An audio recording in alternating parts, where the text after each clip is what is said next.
Hello and welcome to the Route 1 Show, the podcast bringing you all the latest football action from West Yorkshire and beyond. I'm Stephen Brown, and with me in the studio is Tim Feather. Hi, Tim. Hello. And it's Alex Ferguson. Hi, Alex. You all right, Steve? And coming up on the show this week, we've got an interview with ex-Aston Villa and Bradford City player Lee Hendrie, who will be talking to us about his career past and present. We're also going to have the build-up to the big West Yorkshire derby at the weekend as Huddersfield Town host Leeds United, and we'll be speaking to the Huddersfield Examiners Doug Thompson and Leeds United Supporters Trust Chairman Gary Cooper all about that one. And we will, of course, get all the latest from our teams here in West Yorkshire, including Bradford City, Halifax Town, Bradford Park Avenue and Guiseley. Plus, we'll have the results from last week's predictions that myself and the fellas made, and we'll be making more predictions for this weekend in our Premiership preview.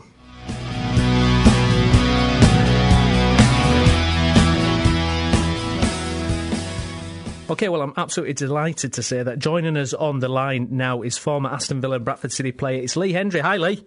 How you doing, mate? You okay? I'm good, thanks for joining us. So we'll just go briefly with your career when you started out at Villa. How do you view your time at Villa there? Obviously clocked up a lot of appearances and it was an exciting period. Yeah, well, obviously being there as a young kid, coming through the ranks and stuff, obviously it was a dream come true, obviously making the grade and spending so much time there, majority of my career, to be honest. So yeah. It was, it was good for me because obviously I'd been there since I was at the age of 14 and obviously left there at the age of 30, so I had a good spell there, to be honest. Yeah, and the Premiership at that time, it was really gaining momentum, wasn't it? Yeah, it was. I mean, I think our team, we had, at one stage, I think we fielded 11 English players, which was very unusual. That don't happen these days. But no, it was just, that was the time when John Gregory came in and we were flying at the time, to be honest. We had the likes of Dion Dublin, Paul Merson. We had a great team at that time, so it was all good. Who was the best player that you played with at that time? At that time, well, I mean, I was sort of floating around the under 21s level. I mean, so I'd probably say someone like Lampard or Gerrard at the time. But I mean, in the Villa team, I'd probably turn around and says maybe, Merson was quality at the time. He was just class. He was really good, wasn't he? And in terms of John Gregory as well, how did you find his management style? Yeah, I mean, Gregor was just so different as a manager. I'd obviously been under quite a few managers at Villa, and I mean, he was obviously one of my favourites because he came, obviously as soon as he came into Villa, he put me straight into the team, which as a young kid, I was chomping at the bit. Brian Little sort of held me back a little bit, and then Gregor came in and just threw me straight in at the deep end where, I was buzzing. Fantastic. Now, moving on to later in your career, and obviously we're based in West Yorkshire, so we're interested in your time at Bradford City. How did you find that period of your career? To be honest with you, I was talking about it the other day. Yeah. I loved it down at Bradford. I was welcomed well. Peter Taylor was one of my favourite managers throughout my career. So he said to me, come down and, It was a time when I was thinking of going over to Indonesia, and I hadn't had like much training under my belt. I hadn't done a pre-season, and I said to him, I'm not really fit, and I sort of come to Bradford not at all fit where I'd have liked to have been. A lot of them lads had the pre-season, played a few games, whereas I just got sort of thrown in again, really. And I didn't do myself any justice when I went there. It was like I did okay, but I wanted to do a lot better than what I did. And then obviously my time come sort of Christmas time where I knew I was going to Indonesia, and I said to Pete, I've got to sort of leave the club because I was on a week to week. Fantastic. Hi Lee, Alex here. Hi, mate.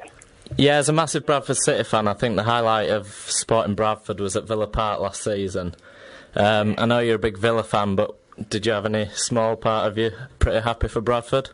Oh, I was over the moon for Bradford. I think I went to the game myself. I put a few things on Twitter thinking that Villa were going to sort of. Yeah, I think you were on the pitch at half time, weren't you? yeah, did I come on, to be honest? I mean, it was great to see Bradford get to the final. to see Villa and Bradford at Villa Park was, it was quality, and in all fairness, they deserved it on the night. Villa just wasn't the one at the races last season at all. I mean, you'd have expected Villa to have gone on and got to the final, but fair play to Bradford. Big Hanson done well. It was a handful for Villa, and it was when I had my time there, I said what a good player he was and what a handful he was, and to just be aware of him. But it was good to see them. I mean, it must have been a great day for you guys. Yeah, absolutely. Now, you're involved in a project called Footy Bug. Do you want to tell us what that's about? Yeah, I mean, I've set up a business trying to obviously sort the young kids out, really, not only with the football side of it, but the health side of it. With obesity these days, I think it's something like 1 in 3, 1 in 4 kids now that are obese, which we're trying to cover the whole sort of angle of healthy eating, obviously learning as well as playing football. We put a lot of numbers and colours into the sessions, which it's a lot different to what anyone else is doing, really, to be honest. We've done a story-based thing where they think they're on a story adventure, like think they're in spaceships and stuff like that, but it's all ball-based. And teaching a 3 to 5 year old, it's difficult because their attention spans really, they waver away from anything that draws them to anywhere, really. So we've brought this story-based theme into it, which has been a massive success for us, to be honest. The classes are full out, and I'm trying to branch it across the UK at the moment, so fingers crossed we can get a few people on board who are interested, to get involved with our franchise. Fantastic. Is there a website people can go on to find more information out about this? Yeah, it's footybugs.com, and it's got all our information. I mean, if anyone ever wants to, contact myself on that, or are interested in getting involved in it, I'm always in the office, or I'm about where someone can get hold of me. Sounds absolutely fantastic. Lee, thanks very much for coming on. No problem. And all the best in the future. All the best, mate.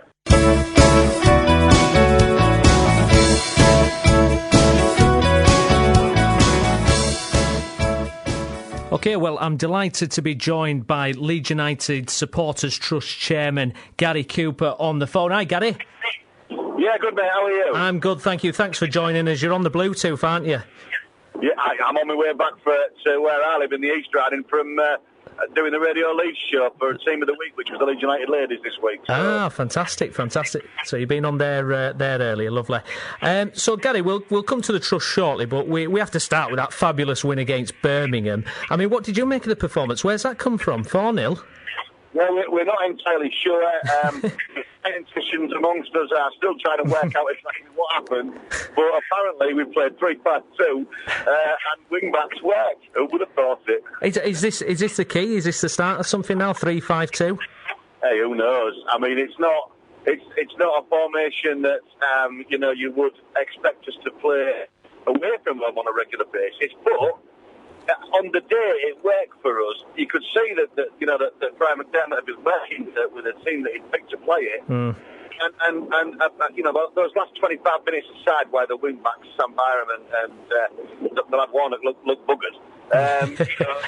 In fairness to them, they've run their socks off the entire game, and it just clicked. Ross McCormack played up front with Young Smithy. Yeah. It looked the part, and everything seemed to work. Who would have thought, Rodolph Austin playing behind the front two, would work like it did. Yeah. But it did, and everything just seemed to come together on that one particular occasion. And let's be honest, we mullered them. Absolutely.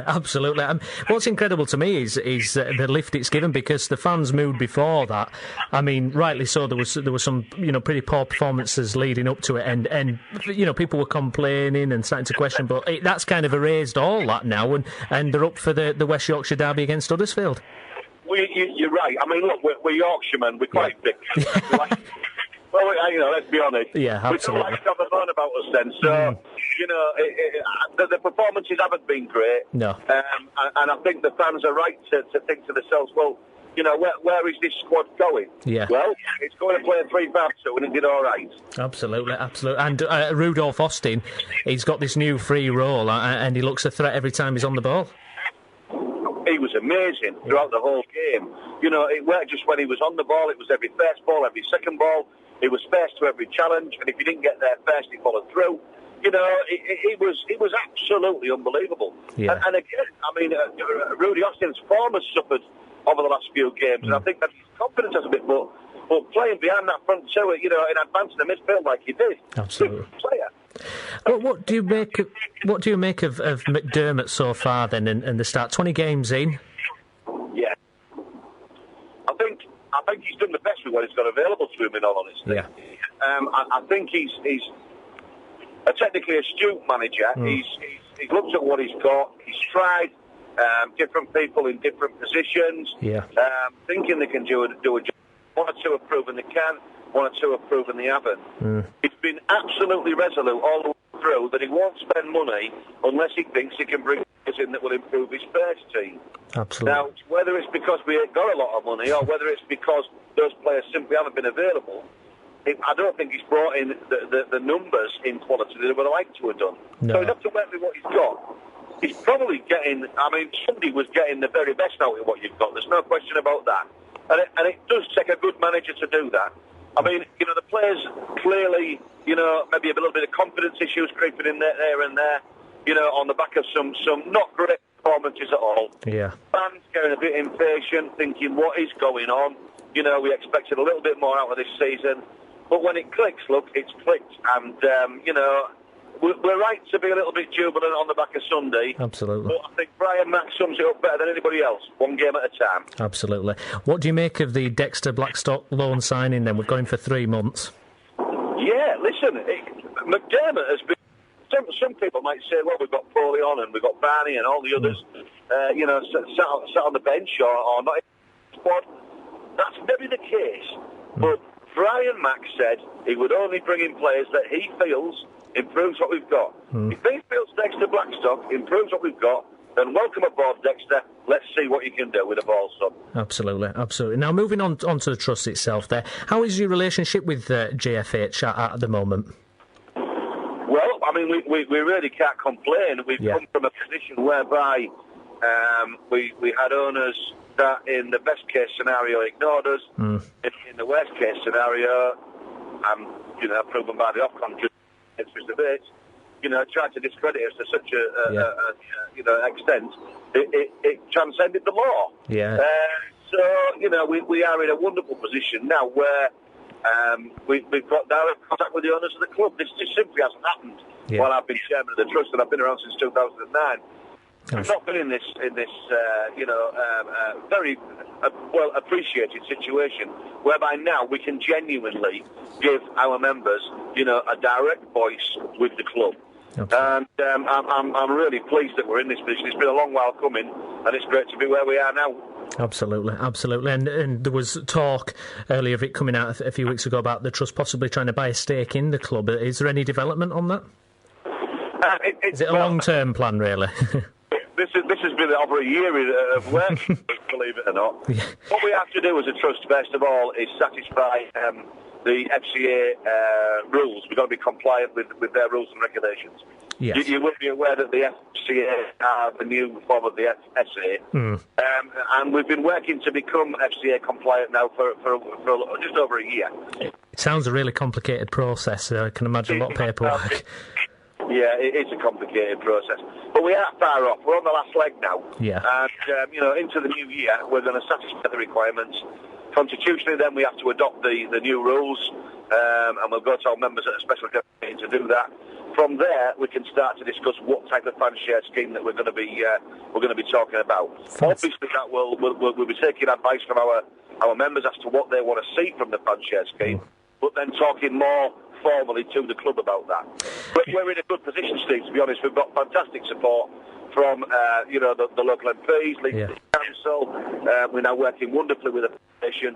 So we've got the stakeholders together that have an interest in this, because it's not just a stake in Leeds United, it's a stake in the future of the community of Leeds and the club that serves that community. Absolutely. So it's a much bigger thing than that, and the important thing is that we do it right, we adopt the right fan share scheme, and we do it for all the right reasons, and that's what we're working towards. Well, I mean, as a Leeds fan myself, it sounds really exciting, because you look at a club like Swansea, where they've had fan ownership and the success they've had over the years. Something like that in Leeds would be a fan's dream, I would think.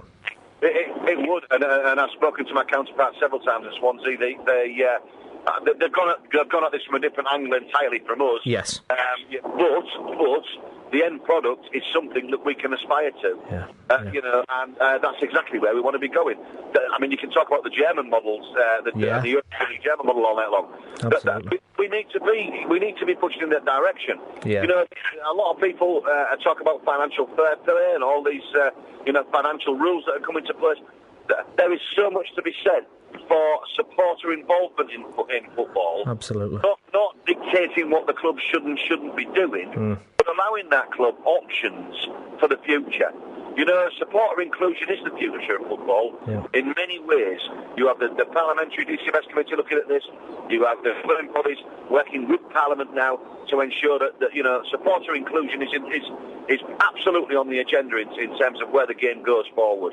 And at Leeds United, we absolutely want to be at the cutting edge of that. And a fan share scheme is part and parcel of achieving it. Absolutely. I mean, it seems to me as well, I mean, the potential with Leeds is just so huge. I mean, you know, a one-club city, a huge fan base. I mean, it's all there, isn't it? It just needs the right management, doesn't it? It is all there, and you know, the success of Leeds United will come from all of those things you've just said, but more. Yeah. It'll come from the fact that it is a one-club city. Yeah. It serves a wide community. We're a worldwide brand, but all the relevant stakeholders, those with an interest in this, want to be part of it as well. The local business community, fantastic response from them over the last few months in terms of how they will help. Not just financially, but with legal advice and all of it that can pull together. Leeds City Council, you couldn't ask for more from the local authority than the support we've been given, by Keith Wakefield and Tom Riordan. You know, all the constituent parts that make Leeds United a great club again, not only within its community, but on the world stage are there. And they all want to work together now. This is the first time in 8 years we've had that blend in the mixing pot. We absolutely have to make sure we make this work. Well, it's great to hear, because I mean, the last 8-10 years, it has been a dark cloud over the club, and it feels that in general that it's starting to lift, and we're starting to feel positive about the club again and its future. And with every reason to. You know, we might not.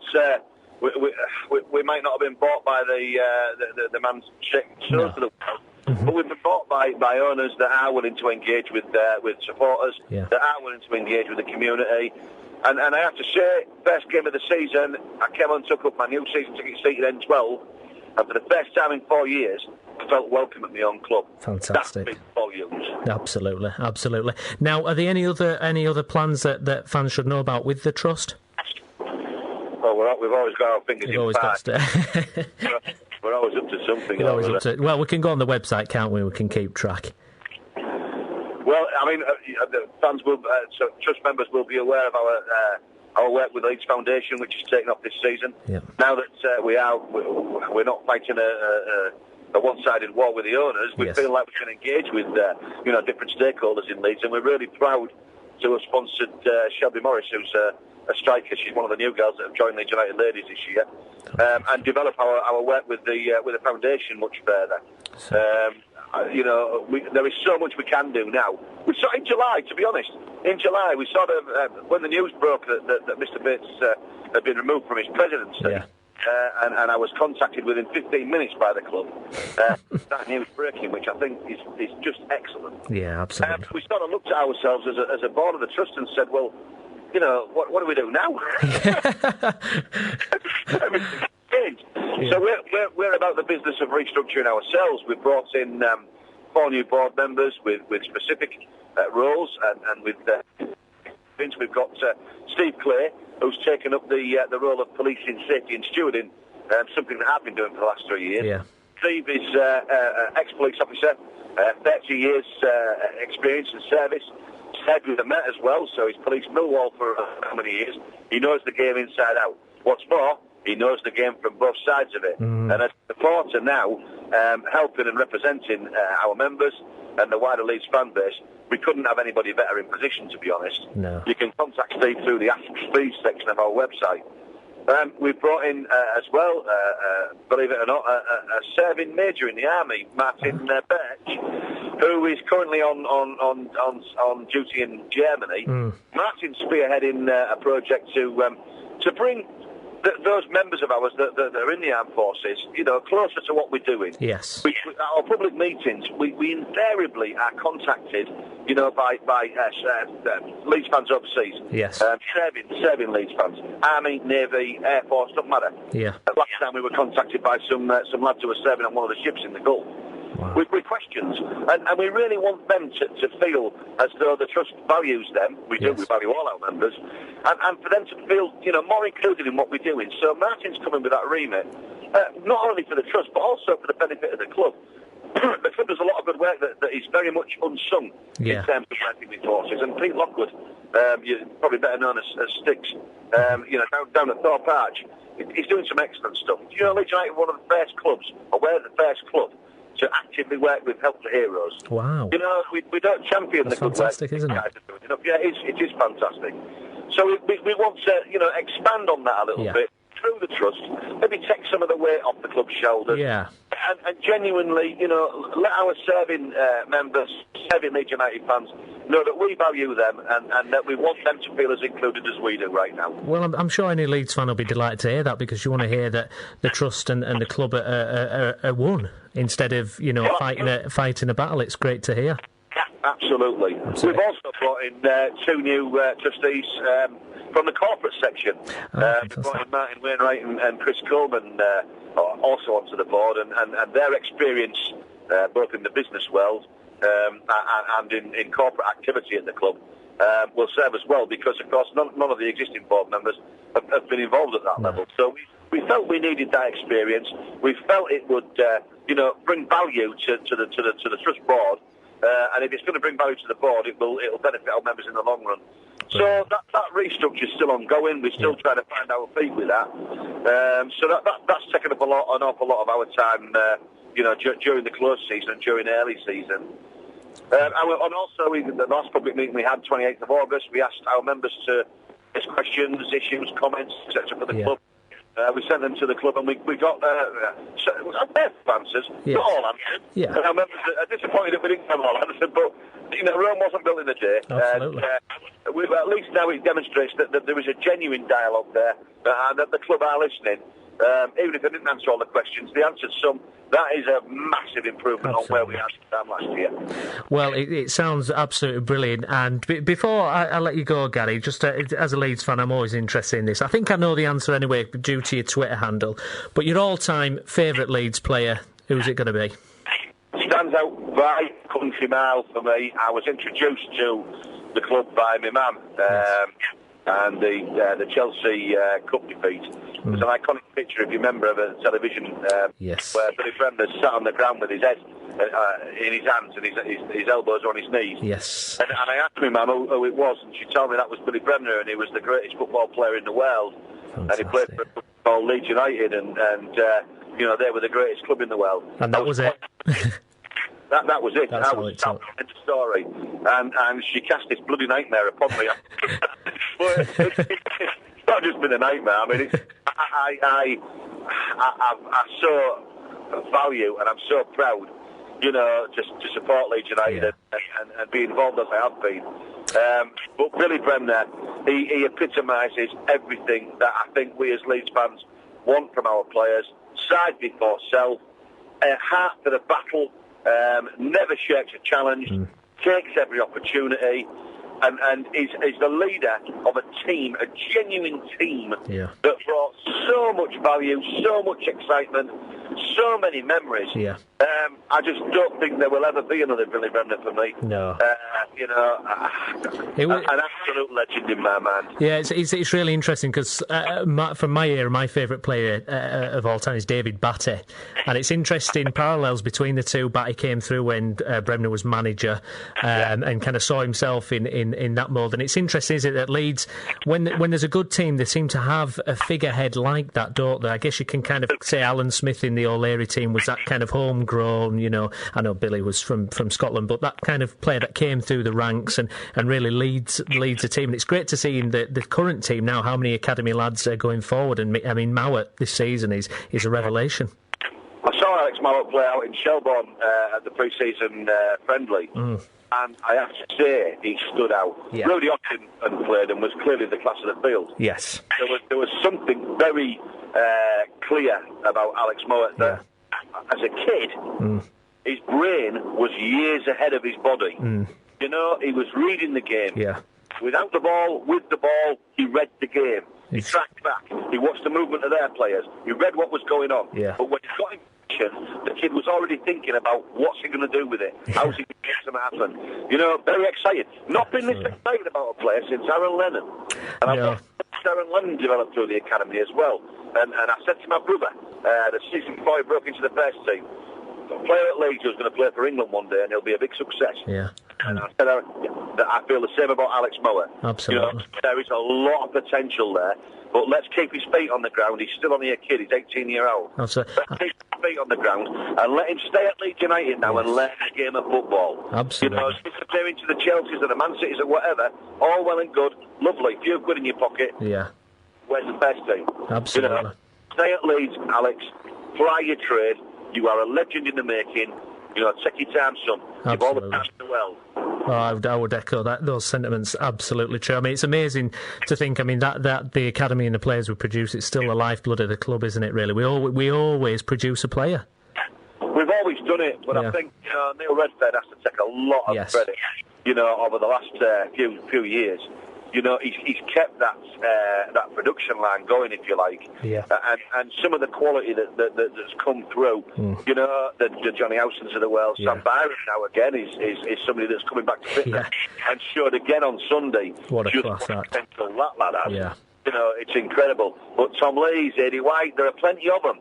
And the academy just keeps producing them. We should be real proud of that, real proud of it. Absolutely. I mean, you know, it's interesting. Eddie White's a funny one because my cousin played in the academy and he said the most talented player he'd ever seen at the club was Eddie White, but it's not quite happened. I mean, he was getting games under Grayson and then his kind of development got interrupted by the Warnock spell and he's not really featured under McDermott, but I really think Eddie White has not shown as what he's got. I think he's a really talented lad.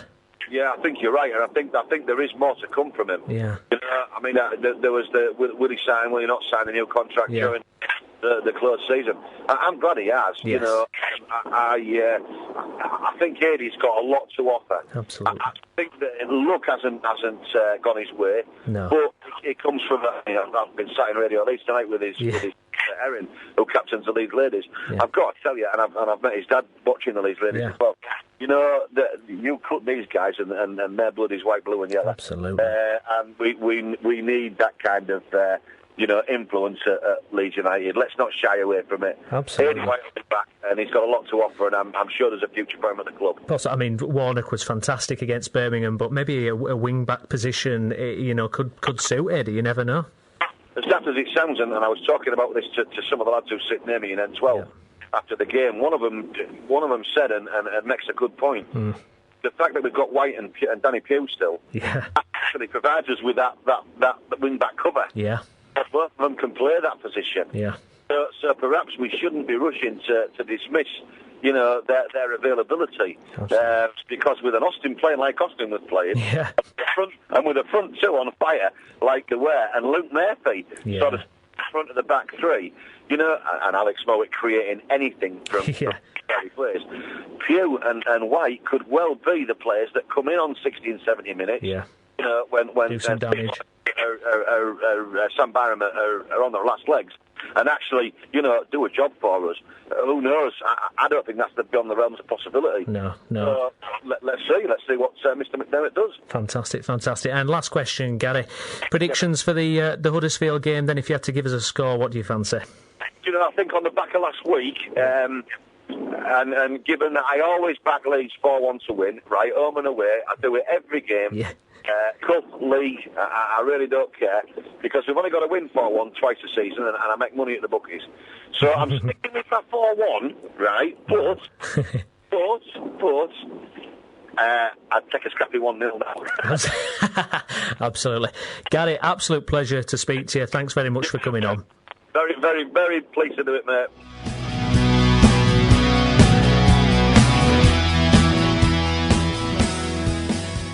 Now, of course, it's the big West Yorkshire derby this weekend. It's Huddersfield Town versus Leeds United, and I'm delighted to say, analysing everything to do with Huddersfield Town now, it's Doug Thompson from the Huddersfield Examiner. Hi, Doug. Hiya, how are you? I'm good, thank you. So, before we get to the big game at the weekend, we should probably talk about the Leicester game there. The James Vaughan sending off, that's the big talking point, isn't it, Doug? Yeah, certainly. I mean, that's pretty much soured, reasonable afternoon for Town. Obviously, the result left a bit to be desired, but the performance was quite good. Yeah, it was, and obviously Robins, after saying that they were unlucky, really. Who do you blame for the incident then? I mean, Robins has said that Leicester should have had a player sent off as well. Yeah, I mean, you could argue that, but excuse me, at the end of the day, I think, there's only, James to blame for it, really. Yeah. He retaliated, there's no doubt about what he did. Yeah. Obviously something led to it, but even so, you can't really react like that. So there did seem to be a bit of a time delay in between him, being fouled by Wasilewski and retaliating. So a disappointment, really, just a little bit of lack of self-discipline, I think. Absolutely, and obviously with the big game coming up, Vaughan's now missing for matches as well. But does it give other people in the squad a chance to step up? Who do you fancy might get the go-ahead? Well, yeah, I mean, you've got to look at it that way. I mean, obviously James is a big loss, just look at his goal-scoring record and also the work he does defensively, really. Yeah. But, I'd say for Matt, Martin Patterson really is due a start. He's as much as you've got a like-for-like replacement for James, he's quick, he gets around the pitch well, he gets stuck in, and he's a proven finisher. He has experience of first-team football and this kind of derby match. So for me, I think he'd be the one. Absolutely, and I mean, Huddersfield, this poor run of form at the moment. They're in 14th place now. How concerned is Robins about this run of form? What's the feeling from the fans about this? A little bit of worry, but it's not really the same kind of worry as there was last season when Town got in a rut. I think people see that there is sort of more hope in the performance than there were at times last season. You feel that you just need that little bit of a break, really, to turn some points or some draws into wins. No better time to do it than this Saturday. Well, that's it. I mean, looking ahead to the Leeds game, Leeds have a cracking result against Birmingham last weekend, 4-0. They'd been struggling before that. How do you see that one going then? I mean, it's always hard to predict what's going to happen in these games, isn't it? It's funny, because I know a lot of Leeds supporters, some of my friends support them, are real keen Leeds fans, and they were really down in the depths before the Birmingham game, and then speaking to them on Sunday night, it's amazing, isn't it? Different thing completely. Yeah. It's really turned around for them, hasn't it? And that shows, what confidence is about and momentum, really, and they might have that going into this game now. Absolutely, and it should be an absolute cracker there. So, in general, then Huddersfield are playing well. But, as against Leicester, just not quite getting the results there. Yeah, I mean, the sort of stated aim really to finish in the top half of the table. Yeah. And I think they are capable of doing that, but obviously, you can't let this kind of run go on. At some stage they have to start winning games, and getting a few more points on the board. But I certainly don't see them as being, a team that they were last season in terms of really struggling to win. I think that they're always capable, they always look capable of picking up a win. So, hopefully, like I say, Saturday, or if not, as soon as possible after that. Yeah, I noticed that Phil Hay, the Yorkshire Evening Post, he was alluding to the fact that a couple of Town players have come out with quite confident statements. Smithies, the keeper, he thinks they can beat Leeds on Saturday. So the confidence is there, isn't it? Yeah, I think funnily enough, I noticed Phil tweeted about that myself as well. I think Smithies makes a habit of these kind of things these days. He said something similar, I think, before the last season, and ended up with a bit of egg on his face. But Alex, he's a not a lad. He's not overconfident, him a lad, but he's got to come out. I mean, the players have got to come out and say that kind of thing, haven't they? And they have to come across as being confident. And I think really they are in general. They think that they have the capability of winning any game on a given day. Yeah, absolutely. And the mood amongst the fans, how do you sense that people still, confident it's going to be a good season for Huddersfield? I think so. The football's more entertaining than it was last season, and there's a definite pattern to what they're trying to do. Even though they're not the finished article now, you can see where they're trying to get to. And you look at a team like Watford, and I think town fans look at them and think, well, hopefully, we'll get somewhere near to the way they're playing over the next sort of year or so. Yeah, absolutely. And just final question: is there any players that may be lingering in reserve or youth that you fancy to break through into the town team? Well, you've got Danny Carr. He keeps scoring in the under-21s. He had a run out at Hull in the Capital One Cup. That was a great experience for him. And he's banging the goals in for the under-21s, and he looks a lively lad. So, maybe we'll see something of him before too long. And still Dwayne Holmes, 4 appearances from the bench. Maybe we'll see a start from him soon. Sure, no, absolutely. I hate to do this, Doug, but if you had to give us a score prediction. Well, don't worry, we won't use it against you. I would go for 1-0. 1-0, there we go, sitting on the fence. Yeah, absolutely. That's what my money's going to go on. Yeah. Lovely. Doug, thanks for joining us.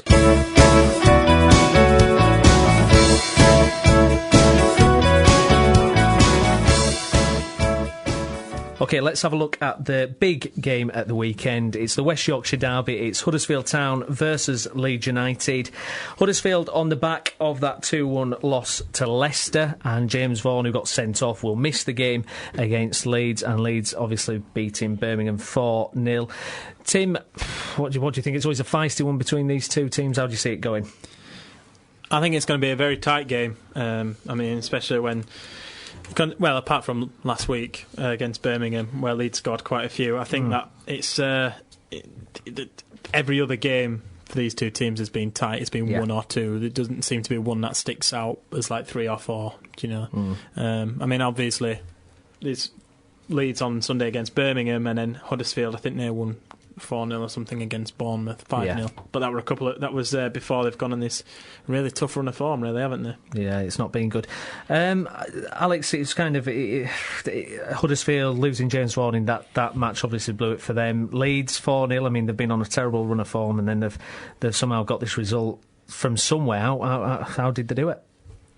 Well, I'll be honest, Steve, I think they were playing a really poor team. Right.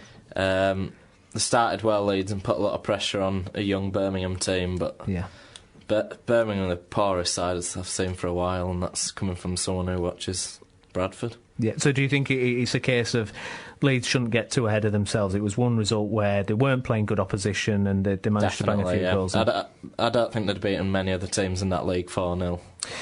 Lee Clark got his tactics completely wrong. I mean, the back three didn't look like they'd even played together before. I mean, it's a bit of a stupid... Play 3 at home if you're playing against Leeds, but I think going to Welland Road and putting 3 up, I think that's just... Especially when you've got Austin working as hard as he did and McCormack up there. It was just every single...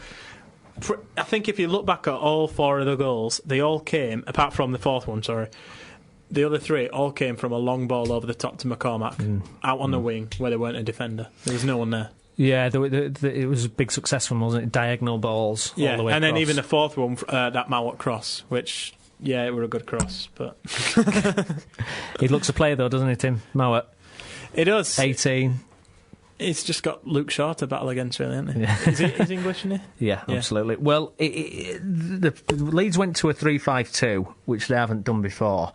I think I read a tweet also where it included the least amount of Warnock players that Leeds have played since McDermott came in. Bearing in mind, the guy who got man of the match was a Warnock by Rudolph Austin, but they seem to have found a place for Austin as well, Alex, where he's roaming free, and he caused Birmingham a lot of problems with runs into the box. Yeah, he got man of the match, and rightly so. I'm gonna drag something positive from you about Leeds out of you.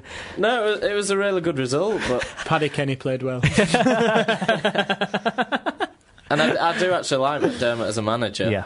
I just think, I don't know. I think you wouldn't have bit of been a false dawn against bit of a false dawn for Leeds. So also a derby atmosphere as well, Tim. I mean, anything can happen in derbies, can't it? Players can kind of boil over and, you know, sendings off or controversial decision here and there. I mean, when Leeds won 4-2 last season at Huddersfield, nobody expected that. That came out of nowhere as well. So perhaps something similar to that? Yeah, but I think with Mark Robins and Brian McDermott, I think you've got two managers who, you know, they seem like very calm characters. Yeah. All in all. So they'll probably try and pass that on to the players. But when I think you've got a manager like Neil Warnock, like I think Leeds had then, I think that fires the players up more to, you know... Sometimes it can be a good thing, it can be a bad thing. Yeah. But I don't think it'll be as feisty as you would probably expect. I think more of it will come from the fans than the actual players. And Leeds now have got Blackstock on loan for three months. Do you think that's a good deal for Leeds? Yeah, I think that's a good signing. I think I think he'd suit Leeds well up front with McCormack. I think there might be a sending off in this one. Yeah.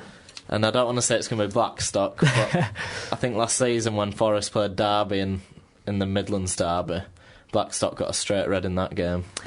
Would we like to make a prediction of a sending off in this game? I'll say it'll be a red. So you're going to say red. Who are you going to say it's for?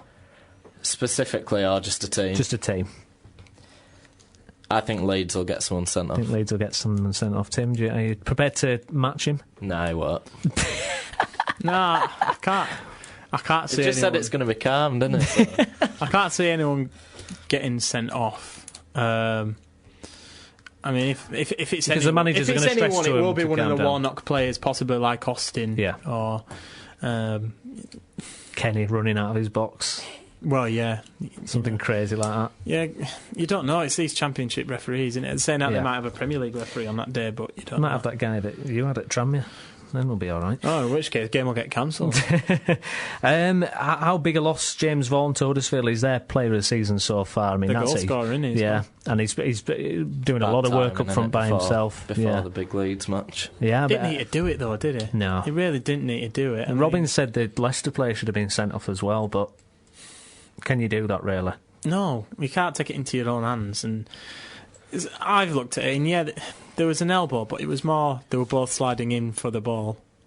And Huddersfield fans are probably going to slate me for it, but I think it was just a rush of blood to the head, to be honest. I think if a player did that at City, you know, I would be annoyed. I'd be like, you know, what's that? That's just like ridiculous. We said about Wells, though.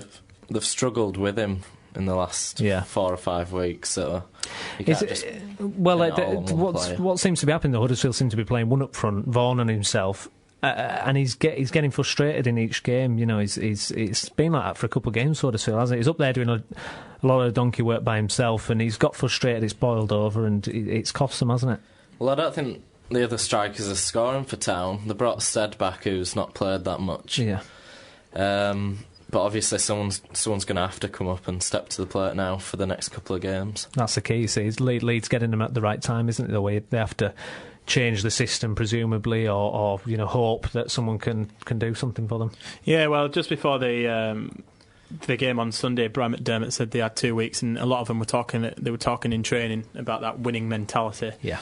And that's certainly what Leeds have got going into this. Like, whether you say Birmingham were poor or not, it's going to give the fans... Surely you differ with Alex, because you wrote a glowing match report for Leeds on the blog, and you did think they played well, didn't you? I did think Leeds played well, but I do agree with Alex that Birmingham were poor. Yeah.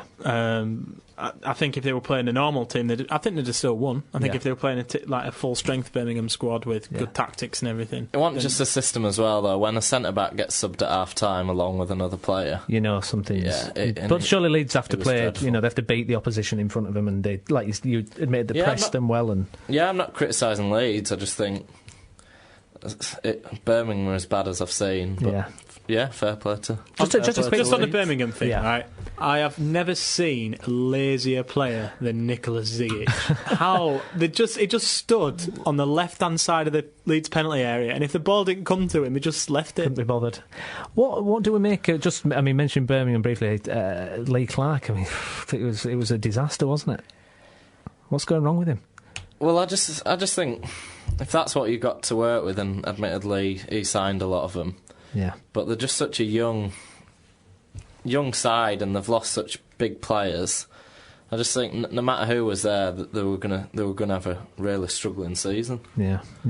So, big West Yorkshire derby predictions. I'll go with mine first. I'm going to go 3-1 Leeds.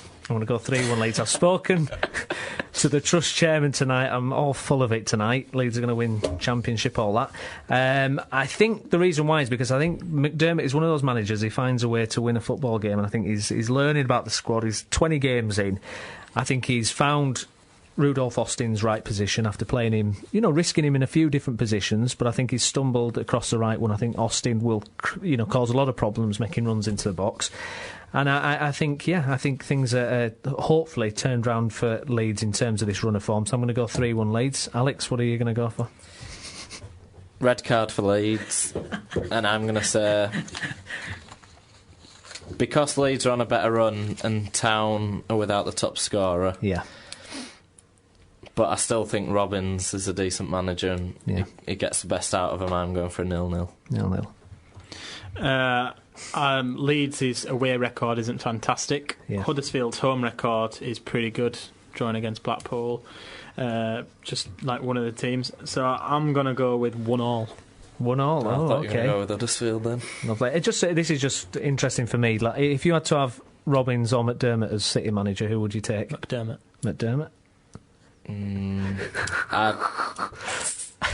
Yeah, McDermott. But no, I've always rated Robbins as well.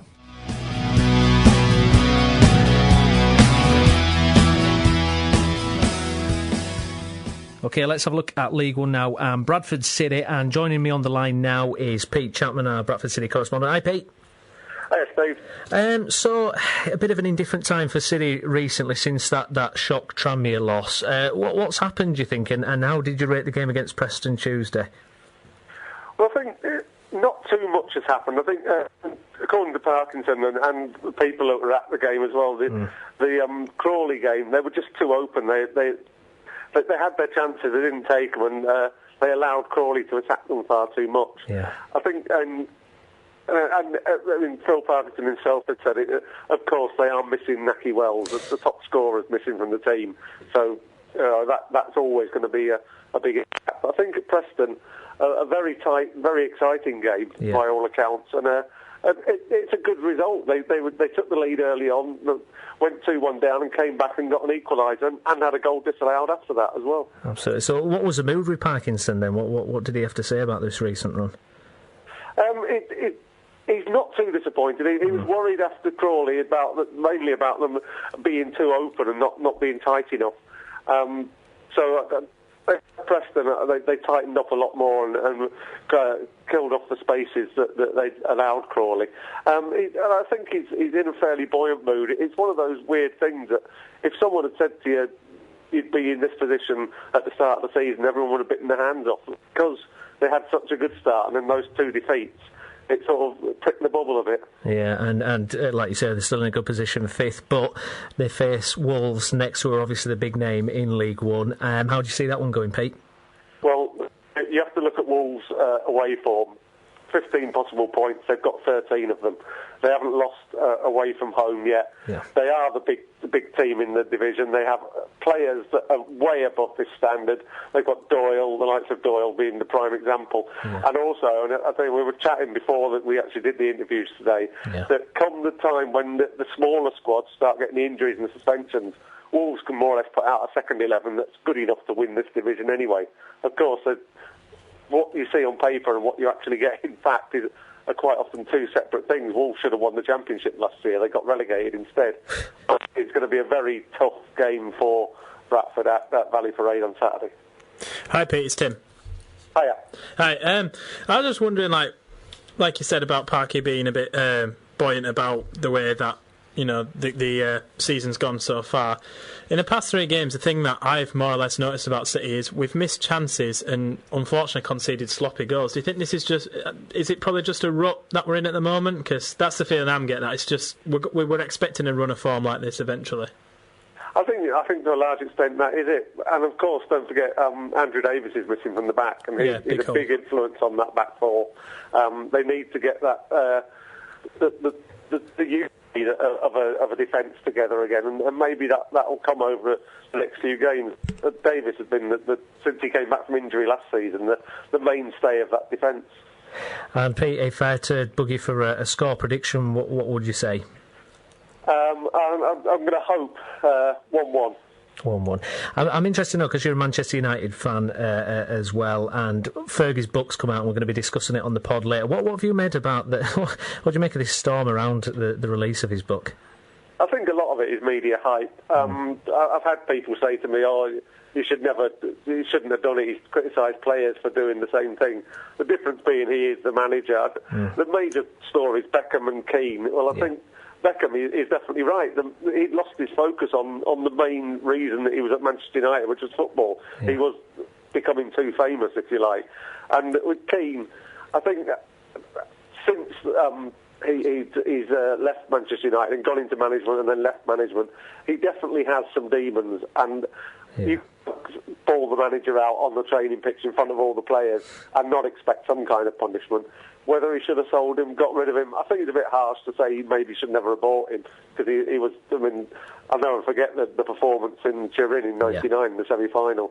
But I think a lot of it is hype, but maybe it's not the best time for the book to have come out, but he knew it would sell. Yeah, that's right, absolutely. Pete, thanks for joining us. Okay, thank you, mate. Take care, bye-bye. See you then, bye. Bye.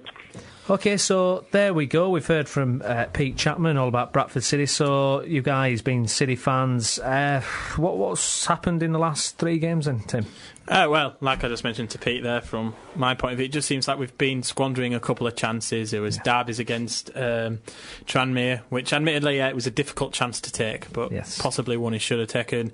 Thompson against Crawley, although on Sky Sports he said Thompson's name wrong and they said it was someone else, so technically that don't count, that never happened. Right. And just some sloppy goals, really. I mean, Crawley's goal looked a bit sloppy, and they were. I think one of the headers on a Tuesday night, Alex is probably the best place to tell us about this, but I think one of them were could have been easily avoided. But what did you think of the Preston game, Alex? Yeah, really enjoyed it. Really good game. Probably a fair result, but a lot of Preston fans thought Bradford were unlucky not to win. But yeah, both goals were poor, but at the same time we scored 2 headers from not set pieces, but 2 headers in the game as well. Crawley was a bit weird. We could have been 3-0 up in the first half. Yeah.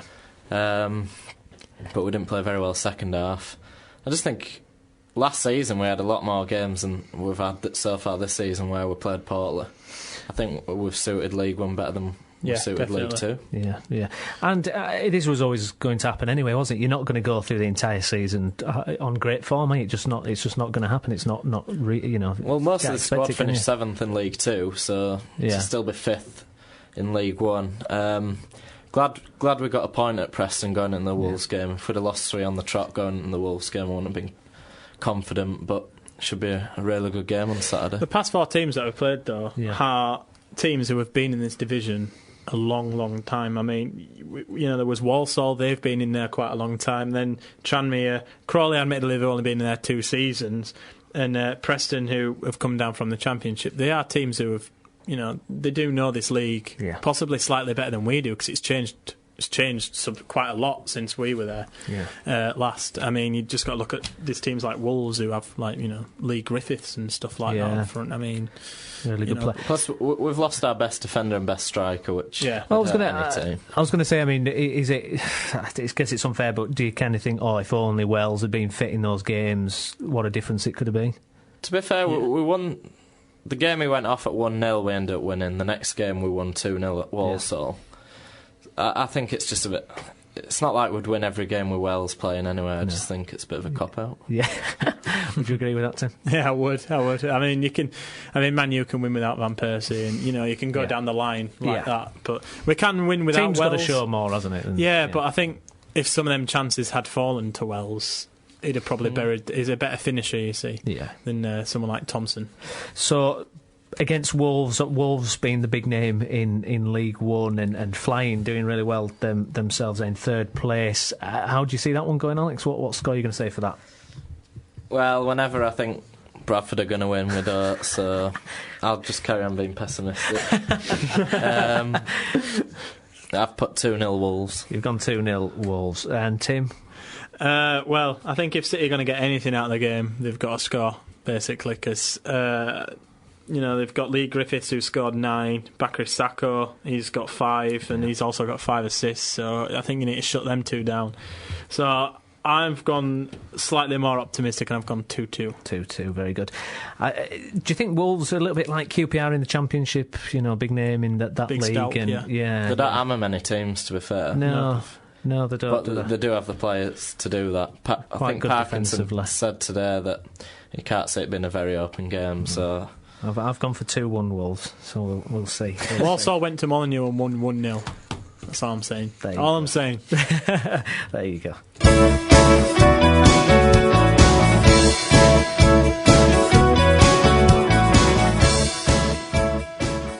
OK, let's have a look at Halifax Town now, and joining us on the line, I'm delighted to say, is our Halifax Town correspondent. It's Andrew Pinfield. Hi, Andrew.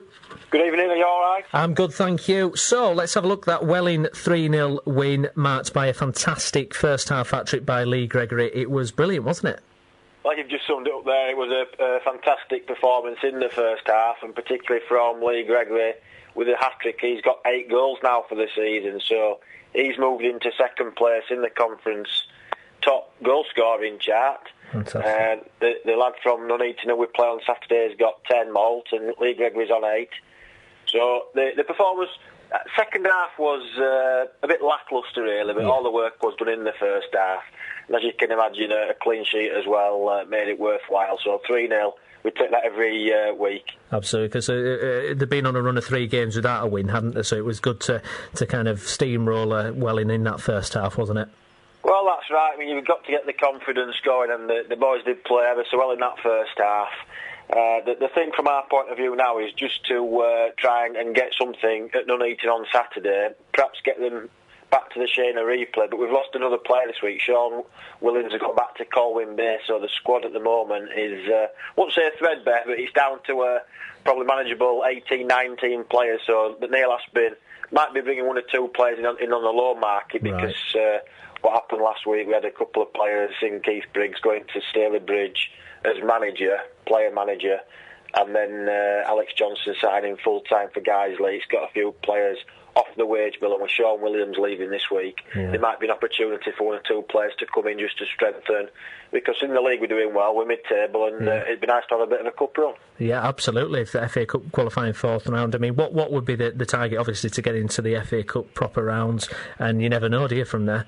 Well, I think that's it. Steve. Every non-league club has the same ambition to get through into the first round, either get a really big team or a low team, because they've got an opportunity there of getting into the second round, and dare I say, the third round when all the Premiership teams go in. I mean, that's the dream for every non-league team.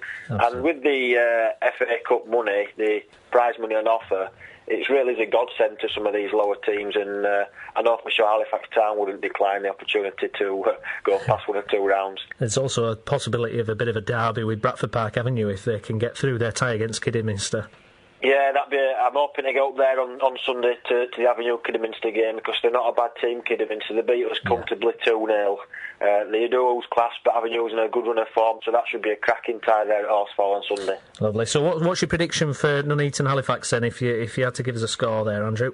I'm going for the draw. Everyone knows our away record isn't the best. We need a win away from the shade just to boost the confidence. But I'm going for a draw and a win in the replay, Steve.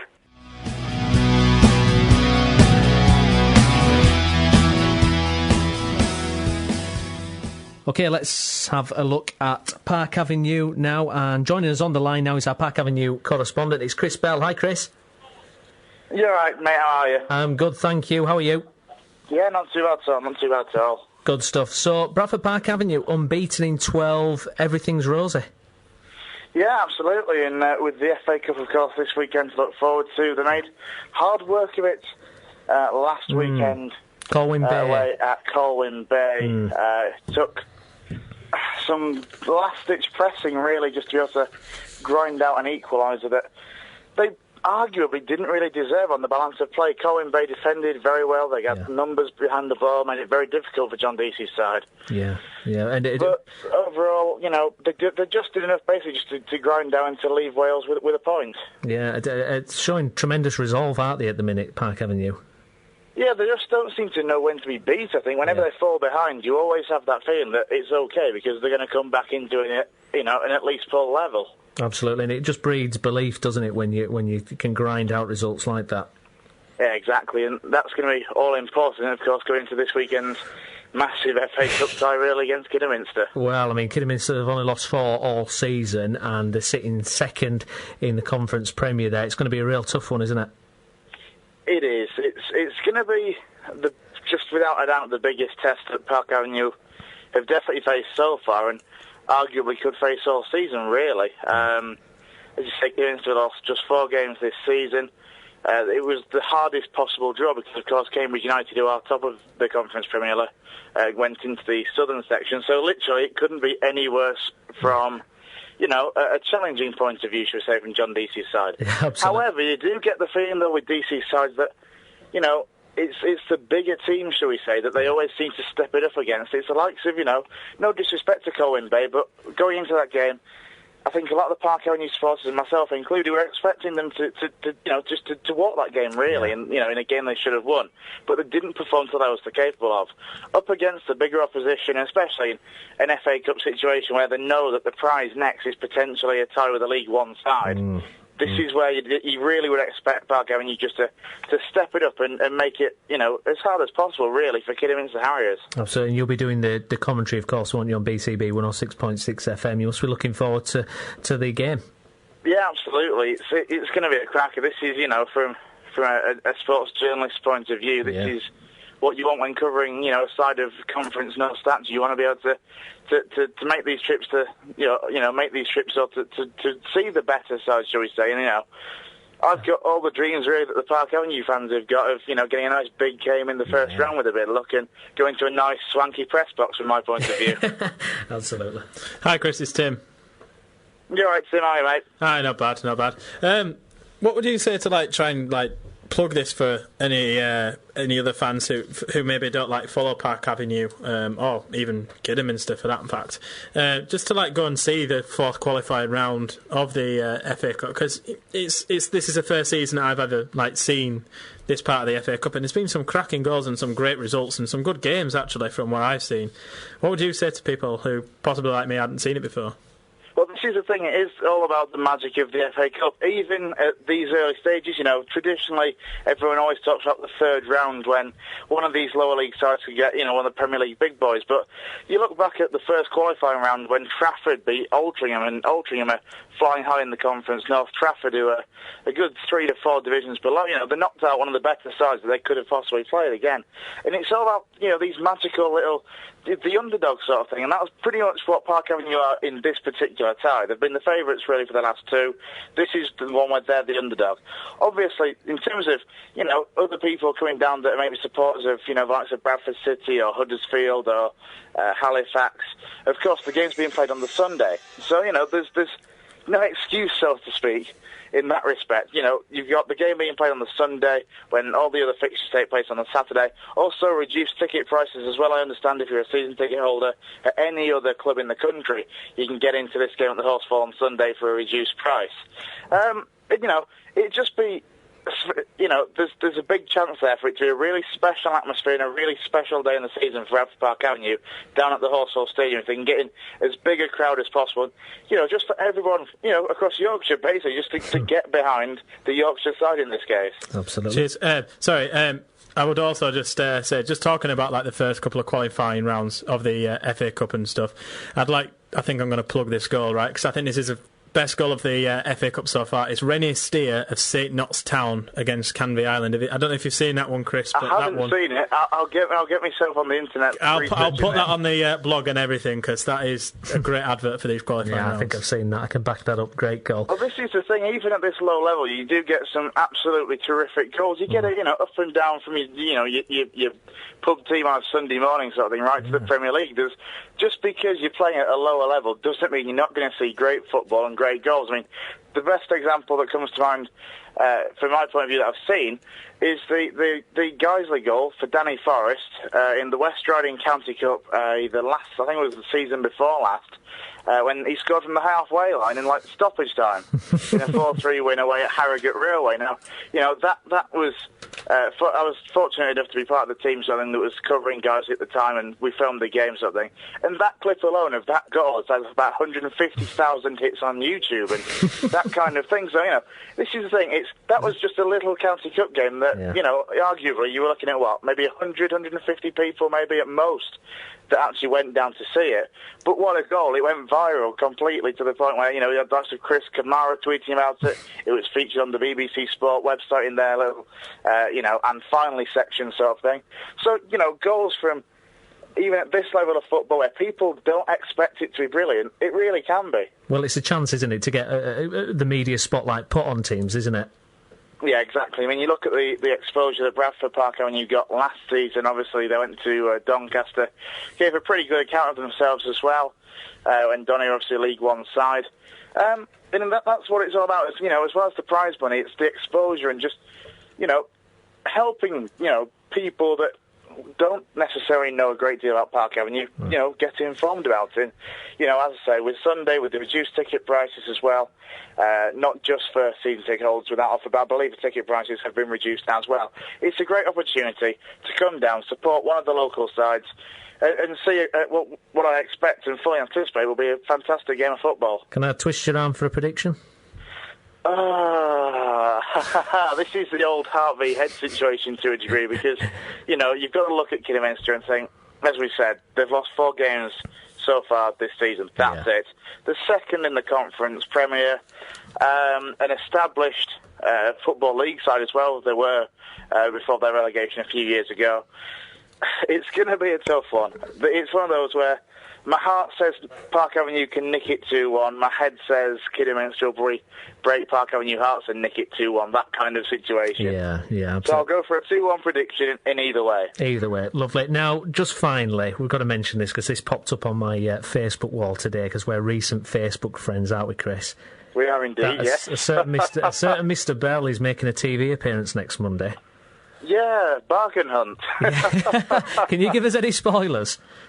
You have to tune in and find out. It's quite funny though because I'm not the only one from this, this little non-league circle, shall we say, of our local teams that's featured on. Because I know Adrian Towers, the chief executive at Guiseley, him and his daughter have been on bargain, and I think their episode was on about a year, 18 months or so ago. So hopefully we can, it's just another way of getting some non-league football a bit of exposure as well, really, isn't it? Absolutely. Yes, was it good fun Monday. Then? It's on Monday, isn't it? What time's that on it, Chris? It's on 12:15 on BBC One on Monday, yes. So you can see myself and another guy involved with community radio as well. We filmed it back in June and July, and to be fair, it's taken, it's on earlier than I expected, but yeah, very much looking forward to it anyway. Just hope they don't edit it too badly. There you go, listeners. If you wanted to put a face to the voice, tune in, BBC, Monday. BBC One, 12:15 on Monday. Lovely. Chris, thanks for joining us.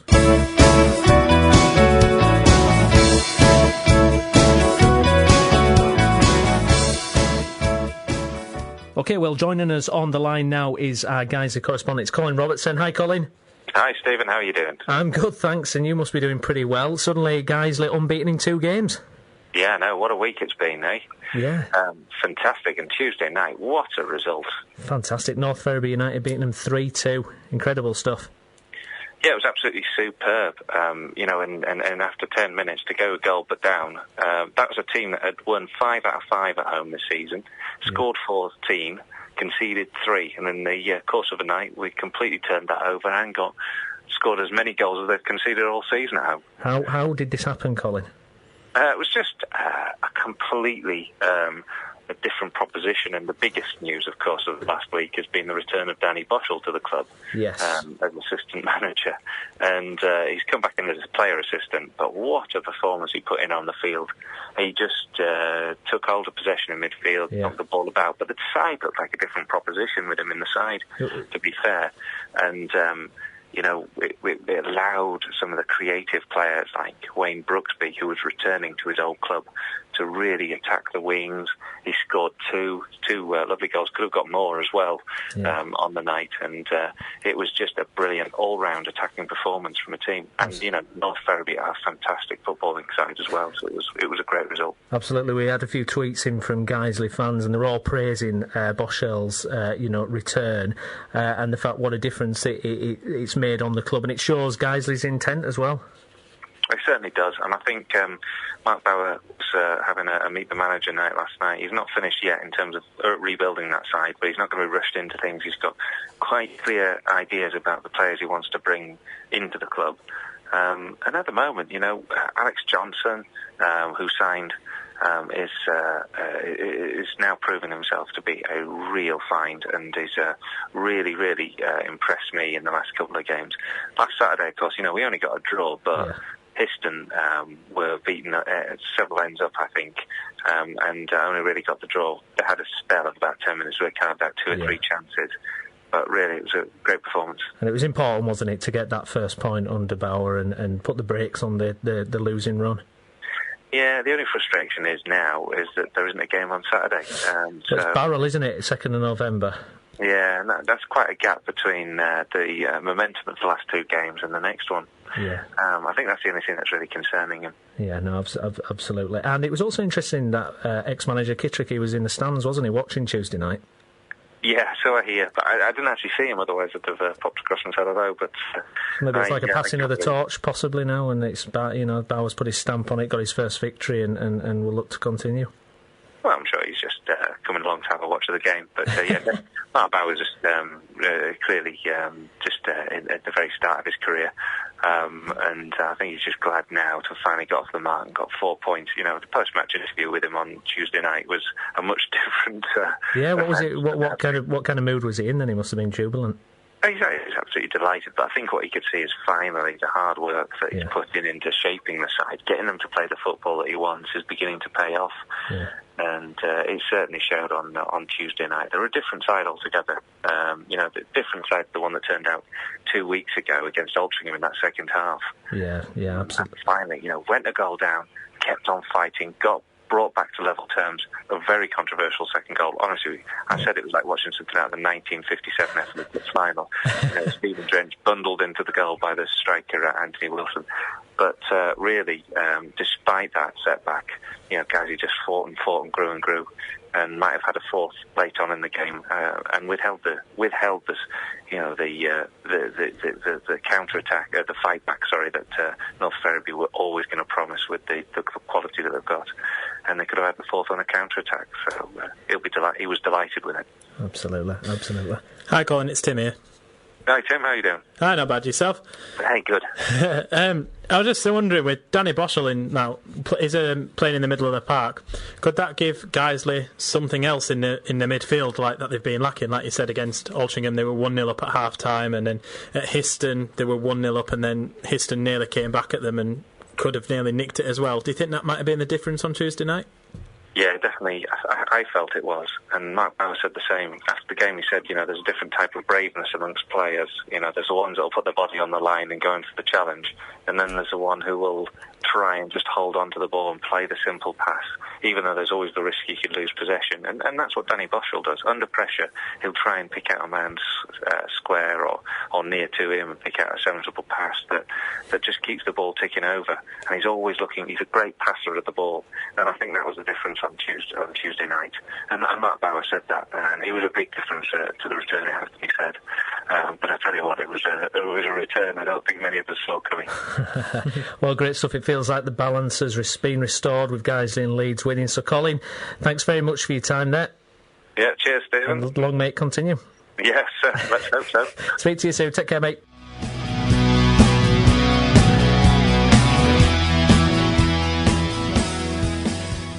This week saw the release of the much-anticipated Alex Ferguson book, his second autobiography. And wow, it's created quite a bit of controversy. Some of the things that he's said here, I'll just read you out to you fellas now. Ferguson, he detected a change apparently in Keane's behaviour as his football powers began to ebb, and he said that Keane thought he was Peter Pan and he could continue on forever. And he also said he was scared of Roy Keane when he was angry. And I can't say I blame him, to be honest. He's not a guy you'd like to get on the wrong side of. He's also said about David Beckham, he said David thought he was bigger than Alex Ferguson. Ferguson there referring to himself in the third person. That's always a warning sign. He's also said about Van Nistelrooy that he was rude. He said Owen Hargreaves was a disaster. And Alex is slagged off one of your favourites, Benitez. Oh, he said Benitez made it personal, and once you make it personal, he hasn't got a chance because Ferguson could wait, and he had success on his team. He said Benitez also produced boring teams, and he's also said Gerrard is not a top player. So, where do we begin with this Should we narrow it down? Yeah, let's narrow it down. So, Tim, do you think it's a storm in a teacup? Do you think it's been overhyped, what's come out of the book? Or do you think it's justly created a bit of a storm? Yeah, well, I think that it has been well overhyped. I think, personally, some of his... I haven't read the book, obviously, and I've got... We don't need to do it now. Well, no, we don't, but I think some of the comments might have been taken out of context. Like, yeah. I've seen a couple of the interviews with him, and when he was talking about David Beckham, and he said that Beckham's mind, like, he fell in love, and Fergie went, there was nothing I could do about that, and he said that he got swept up in the fame game, and... Well, I mean, which 25, 26-year-old wouldn't when they're on the front of the newspaper, married a famous pop star? And he did say Beckham was like a son to him, didn't he, as well? And he did praise Beckham's none of that's been career. mentioned, has it? No. None of that's been... I mean, what would the newspapers won't want to go, yeah, Fergie's written a book, he said how good Beckham is, he said how good, how much he liked Cantona, how much he liked Rooney. That's not going to sell, is it? So Rooney, I forgot to mention Rooney. I mean, even the comments that have come out today about saying that he was worried about Henderson's fitness and stuff like that. I wonder if that's a comment that, again, that's been taken out of context, and I wonder if somewhere in the book it's saying about the option to sign Henderson. Yeah. And he went, no, because I'm worried about his fitness and as a player. Later on, he's saying he runs with a straight back, didn't he? And that'll cause Henderson a few problems in later life. To be perfectly honest, in some respect, he's sort of been right, because it's only been this season that Henderson's actually... I mean, I remember when he first signed for Liverpool, I was a bit like... That's not really a good signing, that, is it? No. Well, he's criticised Dalglish's signings, hasn't he, at that time? Well, I would. Yeah. Alex, what do you make of it all, then? Have you enjoyed the kind of furore it's created? I mean, it's something to talk about, isn't it? It's quite interesting, I think, if anything else. Yeah, it's not going to spend that long on a book if it's not going to give his honest opinions and create debate, really. But, yeah, I think... I'm not sure which topic do you want to talk about. Well, all right, for example, he's been very successful at a team, and players like Roy Keane, Nistelrooy, Beckham won him trophies and were, superb players for United. Do they deserve a bit of loyalty, or do they deserve to... Even if Ferguson has a problem with them, does he need to come out and, start telling tales and being bitchy about them? Well, I think he's got a right to do it, hasn't he? People obviously... But does he need to do it, though? Is it, why does he feel it necessary to do that? Do you know what I think it's? I don't know what you guys think. I think while he was at Man United, it was a very secretive world. Like, you didn't know what were going on behind the scenes, right? So I wonder if this book is literally just these are the reasons. These are the reasons we let Beckham go, who was probably getting towards the top of his game. That's why we let Beckham go. That's why we wanted Keane to retire. That's why Rooney was, Rooney asked to leave the club, but he didn't actually put in a transfer request. I think that's a lot of it to do with it. It's just explaining what happened and why it happened, because the players left for a reason, whether it be good or bad. They had to leave, didn't they? Yeah. No, that's all it is, I think. Which is fair enough. The timing that is left the club now. So I don't see the timing as an issue. I liked what Keane said about... He's still a paid director of the club, though. Yeah, but... So why would he want to destroy it? Well, I think he's gone easy. He's gone a bit easy on Rooney, hasn't he, compared to what I think people thought he might do. I know he's called Rooney a slow learner, but he's also praised him in how he helped convince Ronaldo to come back to the club. Big criticisms, but What do you think specifically of something then? The big one is probably Roy Keane has taken the more, hammered the most. I like Keane, but I thought it was a bit rich coming from him, having a go at Ferguson for loyalty, saying about these are the people that have won him trophies. Yeah. But at the same time, Keane slagged off half of his teammates when they were helping him win trophies as well. At least Fergie did it in a book rather than a tabloid newspaper. But at the time, they weren't winning trophies, though, were they? That's why Keane slagged them off. It was around that. I mean, players like Alan Smith and that kind of, they were the brunt of it, weren't they? Yeah, true. But I think obviously part of the squad had won plenty before. But you were just saying he was just directing it. Yeah. I thought he had O'Shea and people like him when they'd won trophies. Is it strange to question Ferguson's loyalty when he's at the same club for 26 years?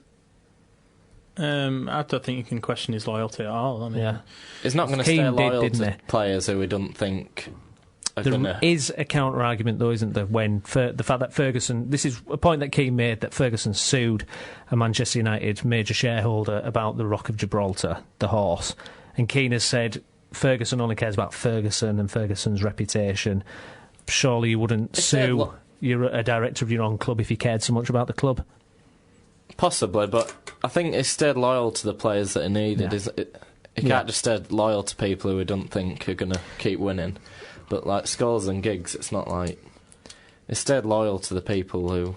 Yeah. Well, there's didn't cause any bother. Comes first, doesn't it? So there's a side of Fergie that some people just don't see. I mean, there was an interview with him where he said he misses, the chats with other managers and like that. He phoned up for Sam Allardyce, and I remember when Stuart McCall was first he was going to leave City before he actually left. He was going to leave. Fergie actually sent McCall an email or a phone call or something where he said, "Don't do it. Stay where you are and keep going." So I think the fact that even we were in League Two and he was he was concerned about another manager or. I think that shows something else about. I know a lot of people. The only bit of Fergie I think some people see. Hairdryer. Is the hairdryer, what they see in the newspapers and what they see on the half-time. Fergie time. Fergie time, all that. I actually agree with you. I think there's no possible way you can have sustained success for that long and, not have something about your character. And I agree. I've heard lots of stories where he's phoned managers and helped people out. He said about Pardew, didn't he? And then they fell out last season. And he said Pardew can't have a go at him when he helped him. Yeah. Well, but let's look at this then, the Benitez issue. Now, Ferguson said Benitez doesn't, go for the traditional glass of wine in the manager's office after the game. He has no friends in management. He says Benitez does create resilient teams, but says he's essentially a negative manager who played Gerrard out of position for too long. I mean, what do you think of that attack? Well, I think even Gerrard admitted that he's not one to, after a win, come and pat him on the back and say well done. But I think Gerrard and Carragher both respected what he did for their careers. Yeah. And I do think he's an easy person for Fergie to have a go at because Benitez isn't the most popular. But I don't know. I thought Benitez overachieved with Liverpool. Yeah, you did. Yeah, possibly. What do you make of the Benitez attacks from Ferguson? Well, didn't they all come from when he said that Ferguson gets special treatment from the referees and was that the fax speech? Yeah, I think it was all that where he says he gets special treatment and stuff. Which, when you lose to a team like that, you can see why someone would come out and say something like that. And I agree with Alex. I think in the first couple of years, Benitez did overachieve, but then obviously, I think in his final season, he started to show his difficulty. But the issues of ownership, wasn't there? Yeah, I mean, it's each their own manager style. Some people are really close with players, like Fergie, Wenger. They're really close with the players, aren't they? And then you have managers like Benitez who probably steps back a little bit. And more analyses things from the side. Absolutely. I think Bellamy said it as well about Benitez, didn't he? Saying he's not warm. Yeah, he's really strict and. Yeah. I don't know Bellamy personally, but he seems like one of them characters to me who he'd love you to tell him how good he is. Yeah, he needs an arm around the shoulder. Yeah.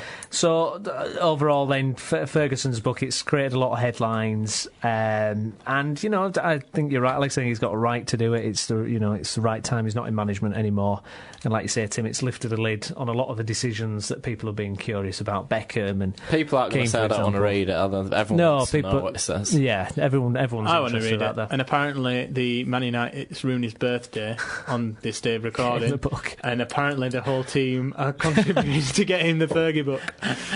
Oh, brilliant! Someone please film his reaction. Something to read in book. Brazil, innit? Yeah, absolutely.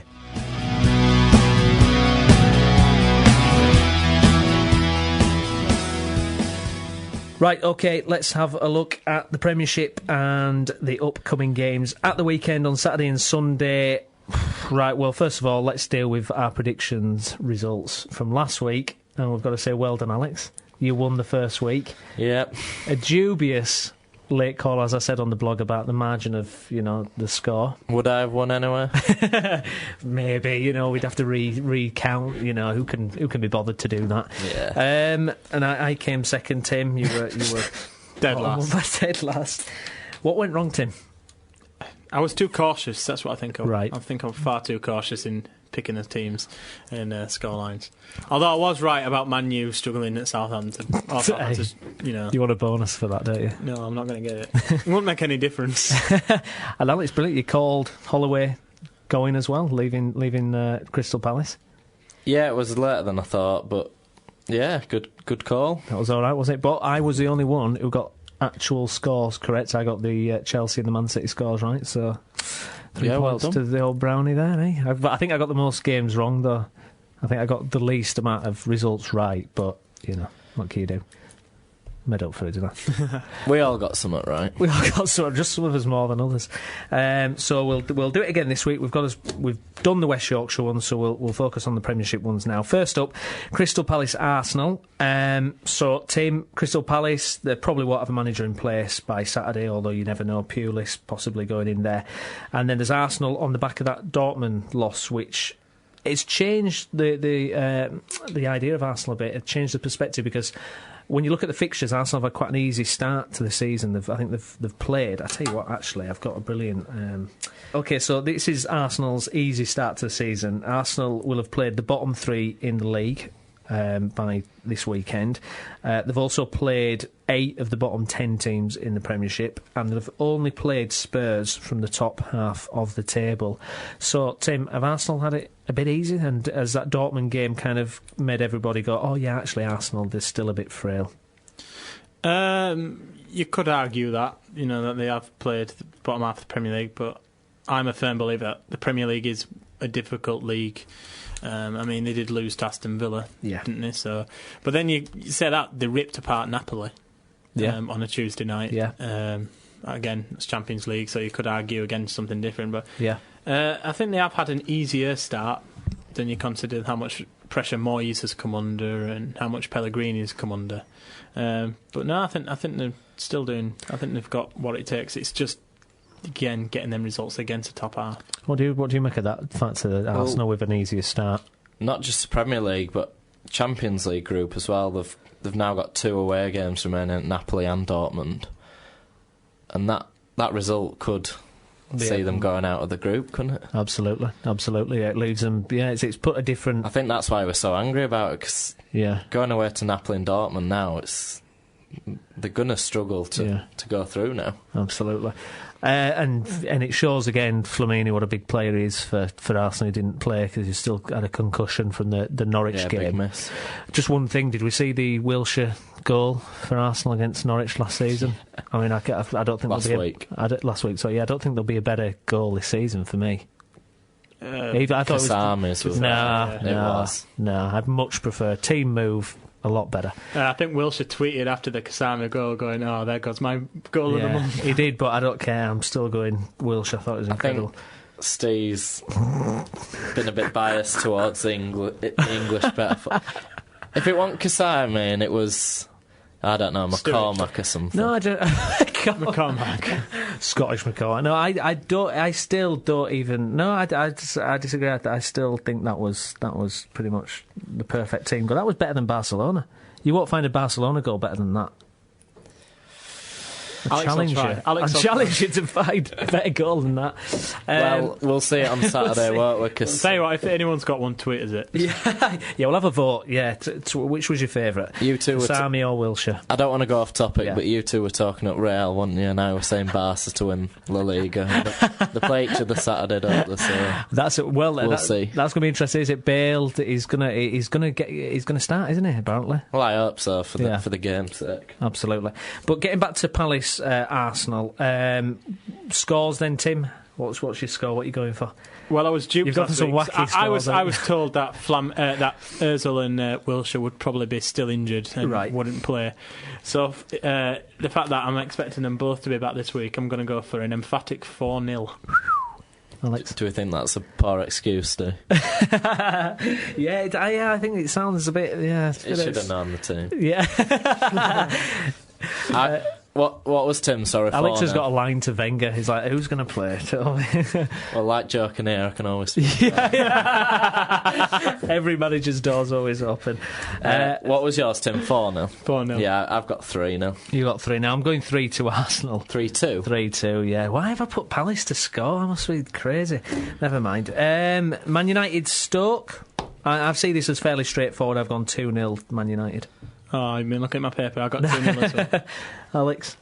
No, I'm not a fan of United this season. I've gone 1-0, but I'm not convinced. Not convinced by them. Do you think, in a strange way, we were speaking about Ferguson earlier, do you think, in a strange way, this will kind of give the group, it'll pull the group together a bit? Yeah.